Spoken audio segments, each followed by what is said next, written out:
Well, good afternoon, YouTube. This is Chuck, and I'm coming to you today from our campsite up on top of the Mogollon Rim. Let me get around here and talk to you.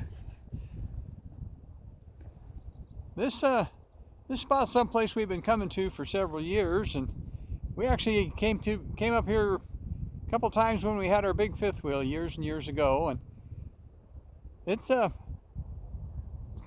claim to fame of this place is it's pretty easy to get to. It's only, we're only about 3/4 of a mile off the highway, which is nice. And it's on top of a ridge, and I'll tell you a little bit more about that. The elevation here is about 7,500 feet, and the ridge top here, the benefit of ridgetop road is that they don't get muddy when it rains, and we have actually been here when it's rained pretty hard. And it doesn't get particularly muddy, so you don't have to worry about getting in here and getting stuck. Now, I don't like to haul my trailer over miles and miles and miles of dirt road. That's what I got the van for. So I try to protect it, because you know what happens to travel trailers if you haul them on rough roads is they gradually self-destruct over time. And so I've been trying to save mine so it doesn't do that. But let me give you a little pan around this area, and I'll tell you a little bit about it. So you can see old Flapjack over there. He's trying to figure out what Dad's doing. He's over here talking. It doesn't involve him, so he doesn't quite understand all that. So he's antsy. But we're looking basically south toward the trailer now. This a little bit more over toward the west over here. As you can see, it's a pretty open area. Another nice thing about this particular campsite is that it's open and flat enough you can get a big rig in here, and we're getting a little wind. I hope we don't get too much wind noise on this. But right now you can tell we're pretty much by ourselves. There's another camp you can see over there through the trees, and that must be a large group. There's a half a dozen trailers in there. But this stretch of road, I'll go back to the road here in a second. Anyway, that's a full 360. It's a pretty area. Get a lot of weather here in the wintertime. Let me come back out here so I can talk to you. But we'll walk over here by the road, and I'll tell you a little bit about the history of this place. The road that we're camped off of here, it's called Pivot Rock Road, and Pivot Rock is actually a rock formation that's probably 3 miles to the east of us here, and it's down canyon. You actually got to hike to get to it. But Pivot Rock Canyon. The drainage that you can see kind of behind me over here, the water, if the snow melt, let's talk about where the snow melt goes. And the snow melt runs actually to the south from where I'm at, but it picks up Pivot Rock Canyon right behind us here, probably, maybe 1/4 of a mile. And then it swings around, basically swings around this direction. And the road that we're walking up to, and I'm going to pivot around here so I can explain it a little better.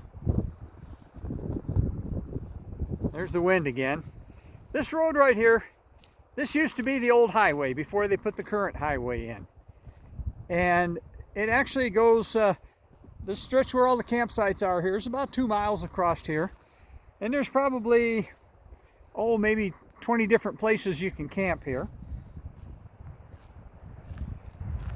And it's room enough to get big rigs in, it's room enough to get large groups in, and so it's pretty popular. And during the peak season, sometimes it's kind of hard to find a spot.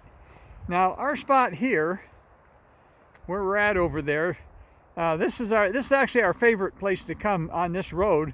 We have several places we have camped when this one's been full, but one of the reasons we like it is because it's, believe it or not, it's got TV reception. We got 49 channels of over-the-air TV here that actually comes out of the Verde Valley off of Mingus Mountain by Cottonwood, we think. We're not even sure about that.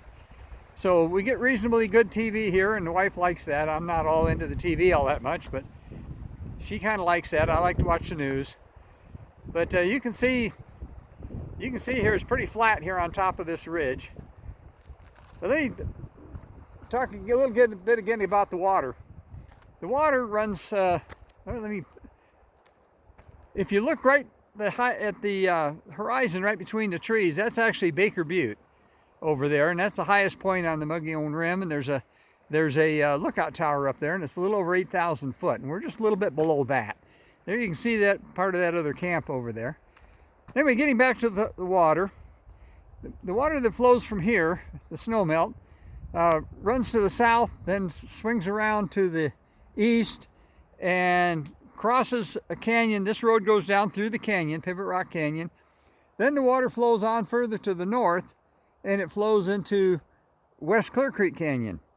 West Clear Creek Canyon basically flows east to west and goes all the way down to Camp Verde, the Camp Verde area. I'll come back around and talk to you again. Down to the Camp Verde area, where it joins the main Verde River, which goes south and down by Metro Phoenix. Joins the Salt River, and then actually flows through Metro Phoenix, the Gila River down to the southwest, all the way down to Yuma, joins the Colorado River at Yuma. Now, why is that interesting? I've always said that to really understand country, you got to understand where the water flows. But you can go just a little ways to the east of here, and the snowmelt there runs into East Clear Creek. East Clear Creek starts right there by Baker Butte, which I showed you, and actually runs west to east.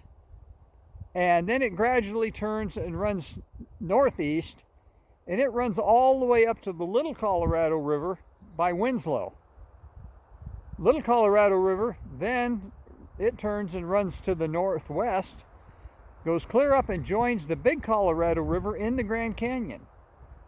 The Big Colorado River, of course, flows down through, it's already through Powell by that point, so it flows through Lake Mead all the way down the western boundary of the state of Arizona and joins the Gila River down at Yuma.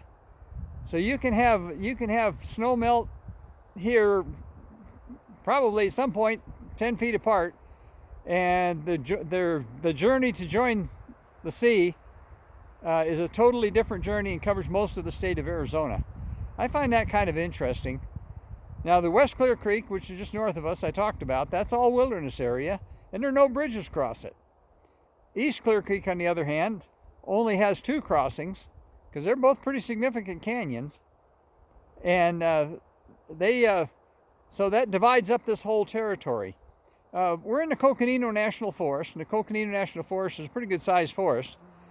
And this particular ranger district is actually made up of 2 previous ranger districts. They called it the Happy Jack Ranger District and the Blue Ridge Ranger District. Now they call it the Mogollon Rim Ranger District. And if you go from the far northeast corner of that ranger district to the, northwest corner, to the far southeast corner of that ranger district, it'd take you most of the day to drive there on these back roads and going around all those big canyons, because you can only cross them in a couple places. So I thought you got to be interested in just that little tour of the area. And Kevin and maybe Wayne are coming up tonight. We're going to sit out. I've had interaction with the Sasquatch people here before, and I don't know with this big camp over here next to us whether we will have anything tonight or not. But if we can, we're going to sit out a little bit, and I'll watch this to see if the wind noise is too bad on it. But right now, I'll let you go. Give you one more quick pan around to our campsite. Once more, it's a beautiful area. This area is closed off about 7 months during the winter, and but it's sure a nice place to camp right now. So with that, I'll tell you all to love each other, take care of each other, and we'll be back talk again real soon. And I won't get this loaded until I get back home again. So y'all take care, and for right now, peace out.